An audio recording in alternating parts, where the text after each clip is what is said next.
Virginia Beach, and I grew up at the Gateway Church. And I don't know, I'm kind of a boring person. So no, I went to GCC for 2 years, and then I transferred to Welch. Before that, I traveled and sang, and I didn't get much out of that. I got a little bit of road experience, but the one thing I got out of that is I met her. So I met her at her grandfather's church in Knoxville, and then we had a true Facebook romance. So there you go. And we had a long-term relationship, and or long-distance relationship, not long-term, longer distance. Hopefully, And it's long term, right? well, yeah, hopefully, but I mean, it's like the dating, we went quick. I mean, we met in 2012 and we got married in 2013. So we got married pretty quick. We knew. So, but when I transferred out that way, I proposed to her. We got married. We started serving. I believe it or not, a Cumberland Presbyterian church called the school and was like, "Hey, we need help." So I started working there at that church. Met some dear friends and people who are some of my best friends there, and then God called us from there to a Southern Baptist church. So we were like strayed from the fold, I guess. But then God used all those things to prepare us for the ministry that He's got ahead of us. It's actually pretty. I can't go into all the details because we just don't have enough time. But it's just there's thing after thing after thing of ministry, whether it was youth pastoring or pastoring, that were things that were just not in our repertoire that God was putting into it as we went by these other straying from the fold opportunities. And I think that God was really putting us through a type of boot camp for His glory. So that's how we got to this point as far as what we've done other than this. And then do we want to share right now what our calling, or do you want to do that? You want to do that? Well, as you said, we met in 2013, and we met in 2012. We were married in 2013. And we also have two beautiful children that he did not mention yet, Grayson and Georgia. We adopted them about, they're 14 months old now, so we got them when they were born. And they bring a lot of joy to our lives, and we're very thankful for them. But our calling to where we are now kind of started in 2011, where I was getting my degree at Welch, and my degree is in intercultural studies. And so as part of my degree, I had to complete an overseas apprenticeship. And while I was in the country of Panama, our teammates, Chris and Tori, actually brought a group of e-teamers down. And that's when I met them. Tori and I became friends. And the Lord just started knitting our lives together even back then. I came back to the States, and we met, got married, we got settled in, we were very comfortable. And then in 2018, I was at the National Convention, and it was the last night. We were in Little Rock, Arkansas. I'll never forget it. And we were leaving, and I ran into Chris and Tori and had a very quick conversation, and just catching up. How are you doing? Where are you guys at? And they said, well, have you guys thought about coming to Spain? And we said, well, actually we have, because God had put that in our hearts before we even got married, that there were two countries we had been praying specifically about, but the timing had just never been right. And Spain was one of those. And so they said, we're going to be in Nashville in a couple of weeks. Let's sit down and have coffee. And so we said goodbye. I called Josh immediately because he was not there with me. And I said, I think we're supposed to go to Spain. And I said, she's crazy. We had I just got promoted at work. She was finally, hitting a stride, working where she was working. We were unloading boxes in our brand new, newly constructed house. We still had a warranty on our house. I mean, that's how new the house is. And she's like, all right, now we're going to pack everything back up and we're going to go overseas. And I'm like, someday, but not today. We just signed a 30-year note. Let's worry about that right now. But she said, look, Josh, just sit down, have coffee, and let's talk. And I said, Okay, I mean, I'm never going to not listen because you may miss an opportunity. So I was like, okay, we'll listen and then we can pray about it. And so we had a cup of coffee that changed our lives there. It was at Just Love Coffee in Murfreesboro, Tennessee, and we definitely it, there was a lot more poured out than just coffee. There, they poured out their hearts and they shared exactly the ministry that we wanted to share with you in this interview. All of the physical and spiritual needs of the Moroccans and North Africans in southern Spain. They poured those out, and when we left, I looked at Bethany and I said, "I don't know when, I don't know how, but we've got to be a part of this. This is God's calling us to do this." And that's how it happened. And then in of the course of the time that we were preparing for it, working, cutting ties and making things happen, we actually were approached about adopting our children, and so we were able to do that, and that was a miraculous and wonderful thing. We went from resigning and saying, "Lord, we'll adopt someday. We'll leave that in your hands." And 4 weeks later, we were parents. So that was incredible. Pretty amazing.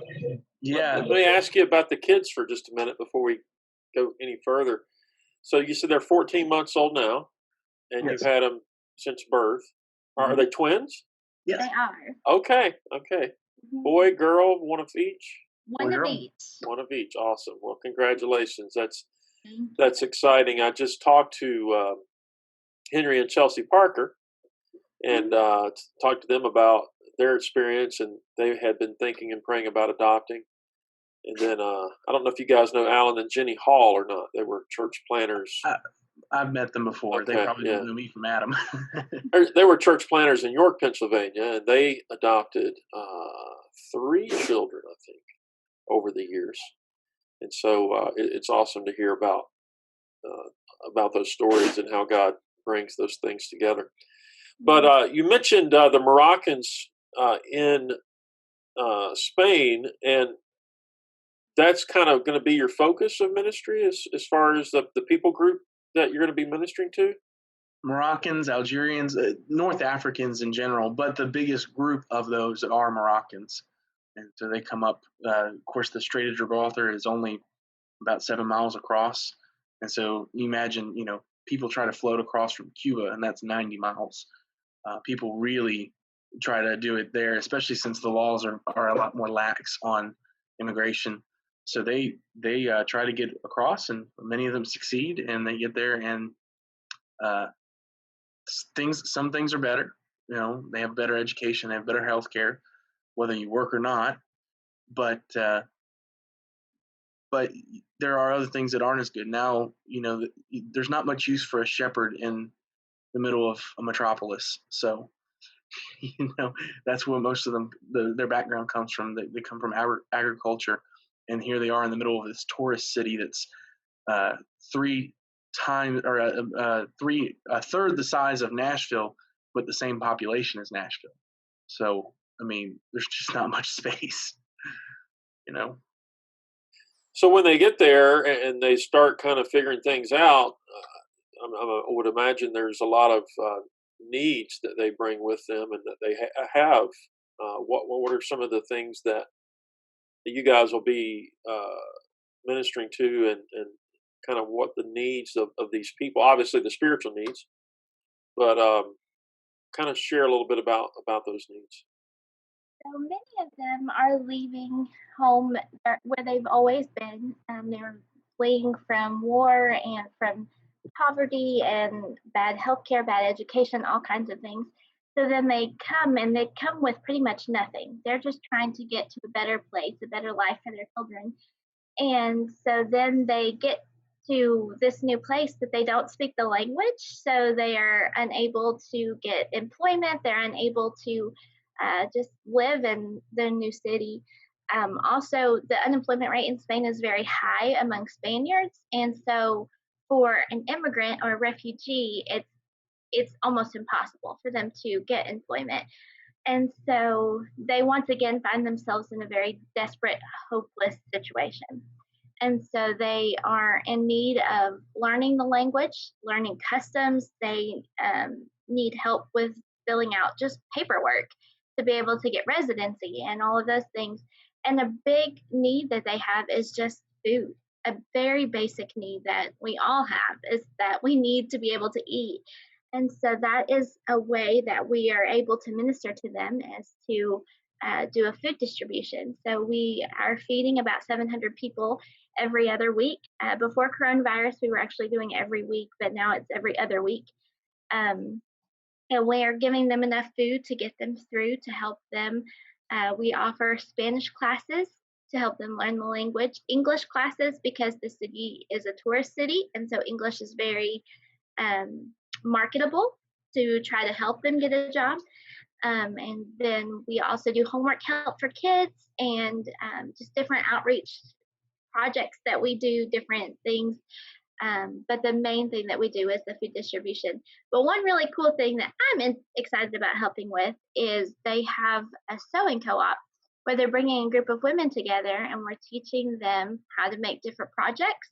And then we're able to sell them online through a free trade website or different places in America, and they're able to make money for their families.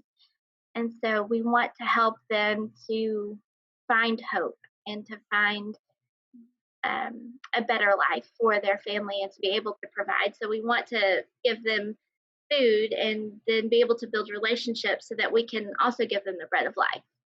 He's excited about sewing. I'm excited because they're going to be starting a sports program for the kids, and they asked me to help be involved with that. We're not sure how that's going to look, but we're hoping it's going to look something like Upward, maybe more evangelistic even than Upward.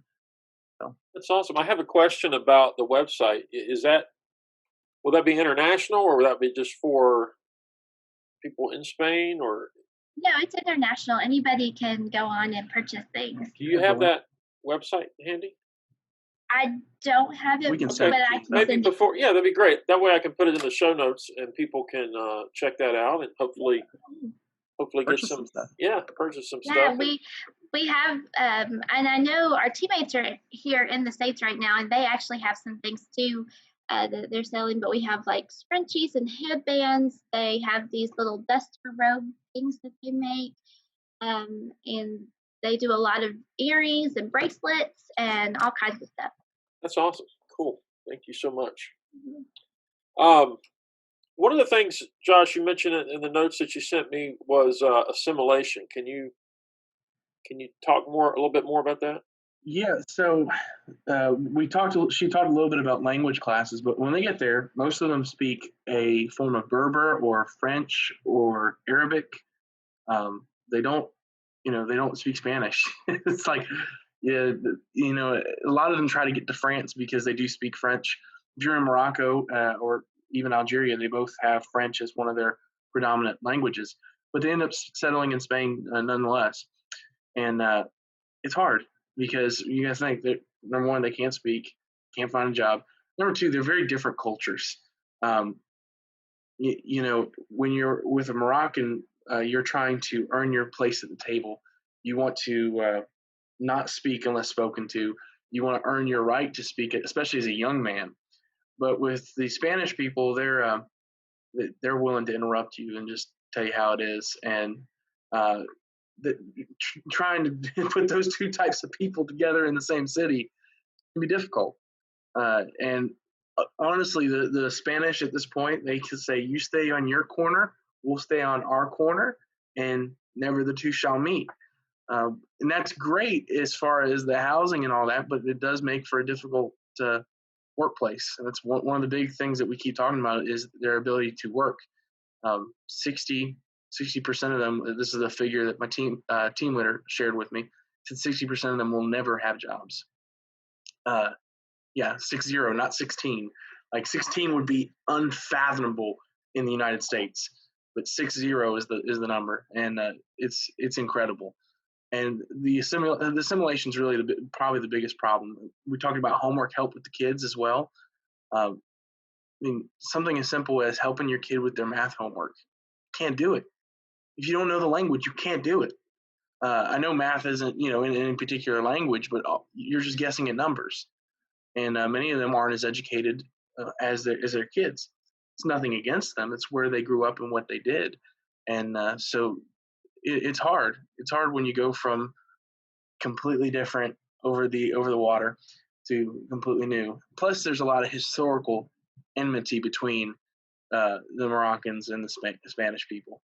They come from the Moors, and the Moors came up and conquered, and the Spanish would conquer them back and push them back, and so it's not exactly a place that that they're just reaching out with open arms, except for the evangelical churches in the area. They are partnering with our center, but other than that, I mean, it's like they want to move to Spain and get the benefits, but they have a hard time becoming a part of the Spanish culture. And we want to help them be able to speak the language. We want to help them be able to find employment, community, all those things. That's one of the reasons we want to do the sports program. That'll help their kids be involved with something besides just go to school and come home. We're trying to do more than just throw some food at them, throw aid at them, and walk away. We really want to help them learn how to live in their new society, in their new place. So I was thinking as you guys were talking, if they come over uh, without a job, without a grasp of the language, those kind of things, where do most of them end up living? Is there government housing? Like a homeless situation, or a combination of both? Kind of just wherever they can find a place to live. The laws in Spain are very fluid in as far as they can claim a room in someone's house and it's theirs. Like, it's very strange of how things go. So you might have 20 people living in a one-bedroom apartment. It's just wherever they find someone that's willing to let them live with them. And rent is extremely expensive, and so you find more people trying to be in one place. And so oftentimes they're living in unfinished apartments, or they're living in places that might be dangerous because it's just wherever they can find shelter. You mentioned about the bread of life, and obviously that's our ultimate goal is to meet some of their other needs, so that we can share with them about their spiritual needs and the solution to those spiritual needs. Um, would most of the population have a Muslim background that you'd be ministering to, or is it a combination of? Kind of share a little bit about the spiritual needs. It is almost entirely Muslim, and the way we describe it is the statistics tell us 1 in 1,000, right? 1 in 1,000 Moroccans in Spain claim to be Christian. It's actually 2 to 3 out of 10,000 are evangelical Christians, so faith in Jesus Christ saves you. But we'll just work with the 1 in 1,000 for a second. So that means you go around the city and you took names in a book, wrote down each name, and then you took that book and you compared it to the book of life. There's only potential for one name to cross over between the two. And you have a whole book full of people, just one name that's going to be in the Lamb's Book of Life, and the rest are condemned before God, and they're in need of a Savior. They need Jesus. They're lost, and that's the real spiritual need that's there.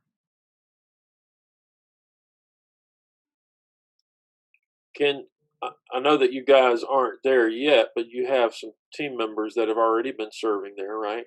Can Yes. you share any stories of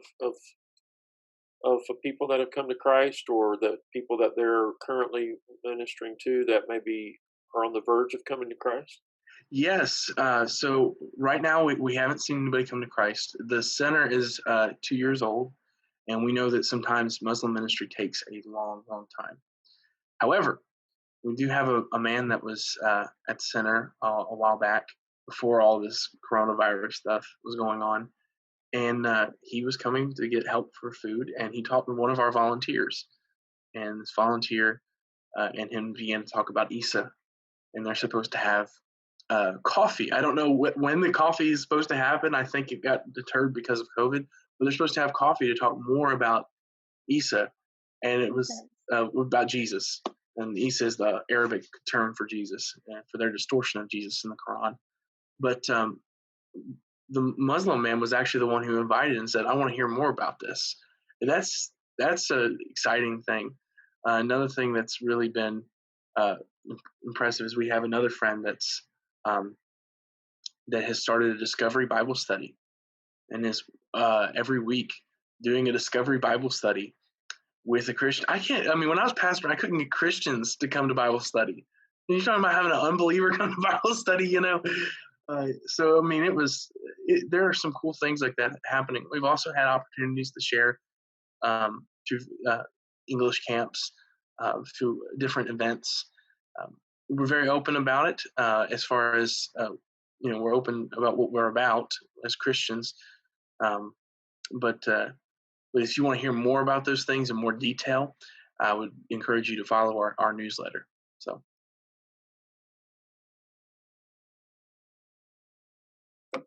Sorry, I was muted. How would people be able to sign up for your newsletter if they were interested? We'll give you a link, and that link will have. Just send that to me with the other website that we were talking about earlier. Okay. Or they can go to bit.ly/Breeze newsletter. So that's bit.ly/Breeze with a capital B newsletter. And they can do that. That will take them to the link to be able to just put their email in and sign up. Breeze, you said? Breeze. Mm-hmm. The Breeze in Malaga. It's the capital B. Bitly links are case sensitive. Okay. But so we got anything else case sensitive in there? Just the B? Just the B. Okay. We actually got the name for our newsletter from a book that we were reading, and it talks about movements of in the Muslim world coming to becoming believers, and it's called The Wind in the House of Islam, and it really has impacted us, and we want to see that type of movement in southern Spain. So that's where the name of our newsletter came from. That's pretty cool. So let's talk a little bit about the center. You mentioned food distribution, language courses, homework help, sewing co-op, upcoming sports program. How do you get the word out to the community? How do you meet these people and word of mouth, make those connections? Word of mouth, and the one good thing is where our center is right now is directly between where most of them live and the mosque.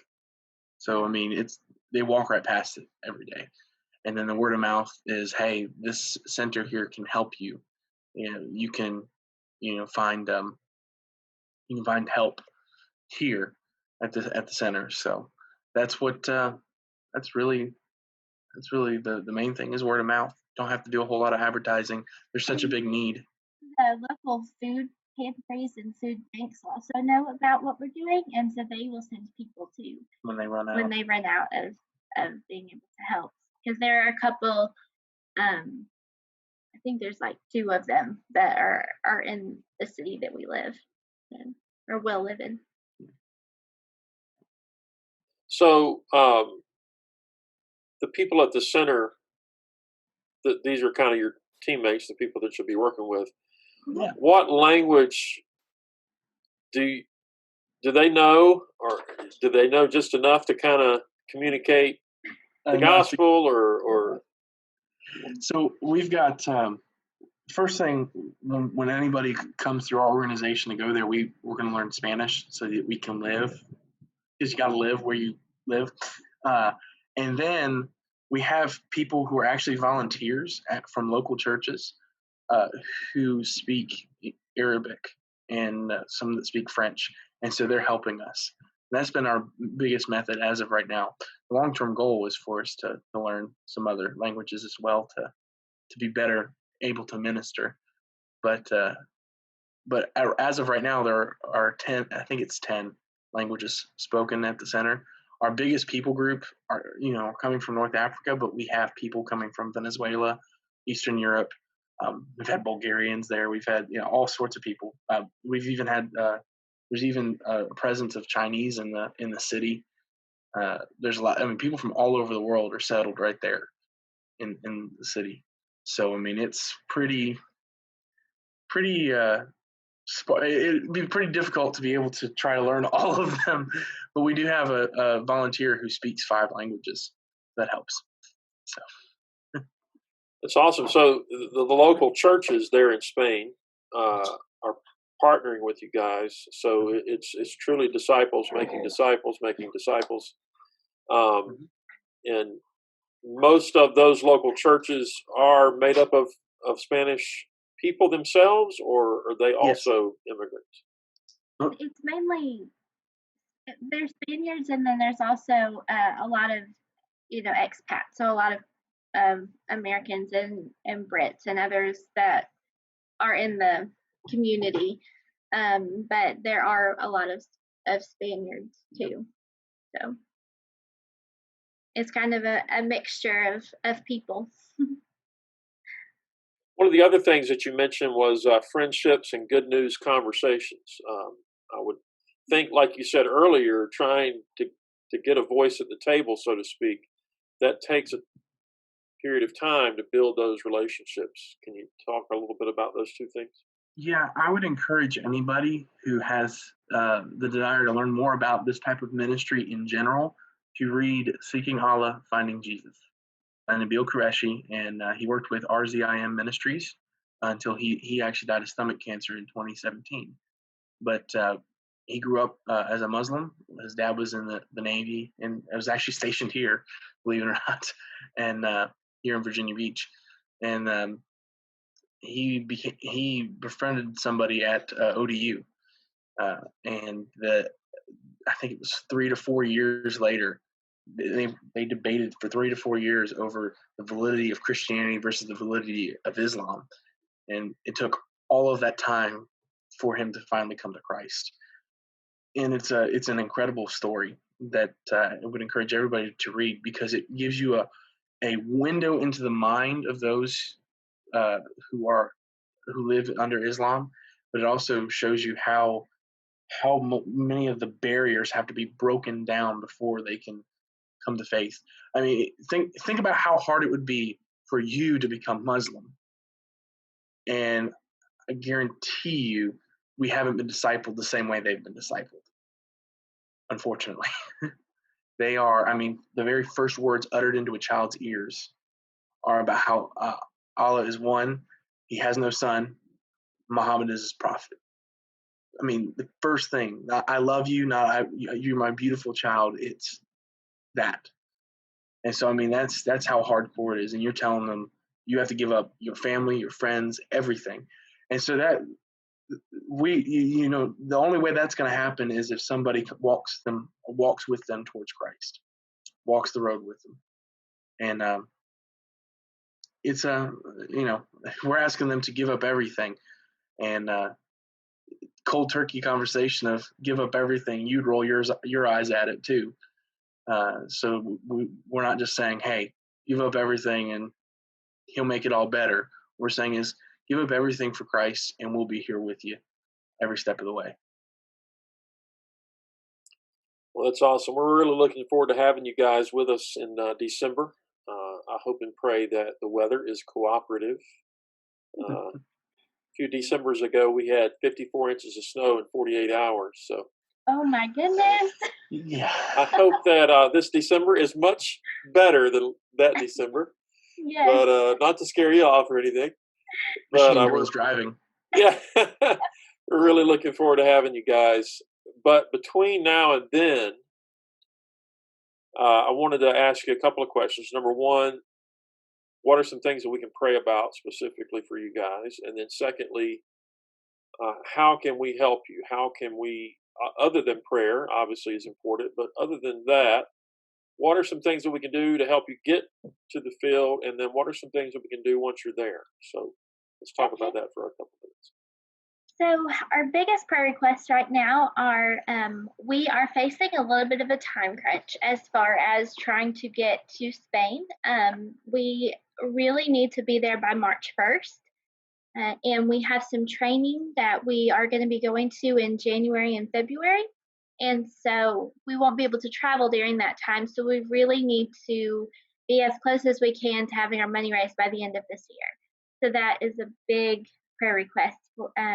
And praying for our kids as we travel is a big thing. They are having a little bit of a hard time being in the car so much these days. They're walking and they don't like being cooped up in the car.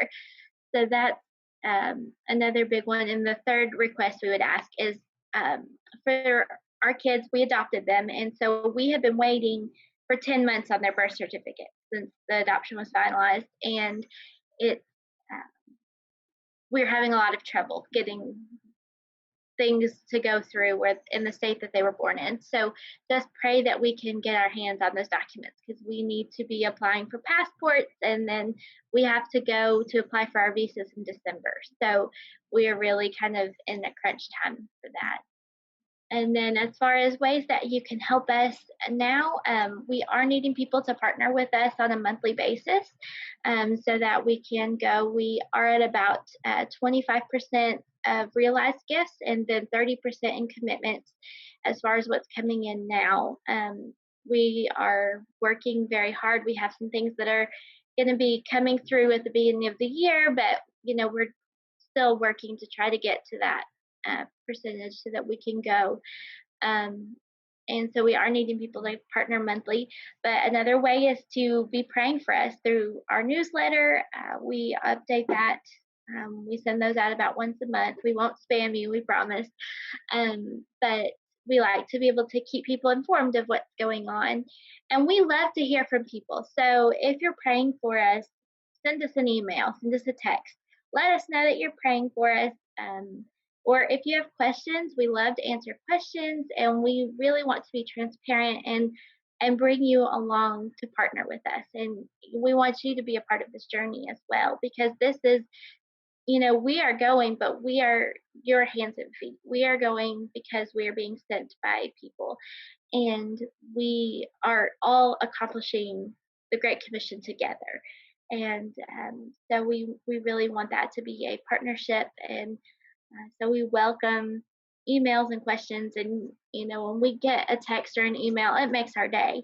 And so even while we're on the field, that is huge. Just hearing from people saying, we're thinking about you, we're praying for you. That's a huge thing that you can do for us. We have I'll send you also the link to our online commitment card. We have it through a Google form, and you can sign up for the newsletter, Facebook. You can sign up to give to there, and we will reach back out with you and work with you on each of those things. So I'll send you that as well, because I think that's probably the easiest way to get everything at the same time. So and also leave some information for us to follow up with you as well, because we're not going to spam anybody, but we are going to tell everybody, what's going on. That's great. That's great. Well, I'm excited for you guys, and I know God's got big plans, and excited to hear about your little ones that you've adopted, and your marriage, and what God's calling you to do. So you guys are kind of staying in Virginia Beach temporarily until you're able to go. Are you in an apartment? You staying with family? Live with my parents. Okay. Yay. They've been very gracious in letting us stay with them so that we could cut down our expenses. We sold our house in Nashville. We closed on that in June, and so we are just waiting to get the money so we can get the okay to go. Awesome. Well, we want to pray with you guys about that and ask God's blessings on you. And like I said, we're looking forward to having you guys in December. And anything else you want to share before we get off here that we didn't cover? Well, I think that one thing that we're hoping to see, and I think everybody's hoping to see when they start a church, is we want to see a someday a community that is distinctly Moroccan or distinctly North African, that's self-sustaining. They don't need pastors from the United States. That they're raising their own pastors up, and we want to see them being able to plant disciples making disciples. I mean, those are the big things, and I really want to emphasize. I mean, we don't know what that looks like now because we don't have Christians yet. You can't start churches without Christians, but when we get there, uh, man, is that going to be great? I believe it's going to happen. I do, and it's going to be great. Well, it's great to have that vision and knowing that God is able to do far more than we could ever ask or think. I look back on our time here in Erie and just seeing so many different things that God has done. It's amazing, and He does it in such a way that you have to say nobody can take credit for that. God did that, and so I'm praying the same thing will happen in Spain. Thank you. And thank you for letting us do the interview. We really appreciate that. And we are really excited to be with you all in December as well.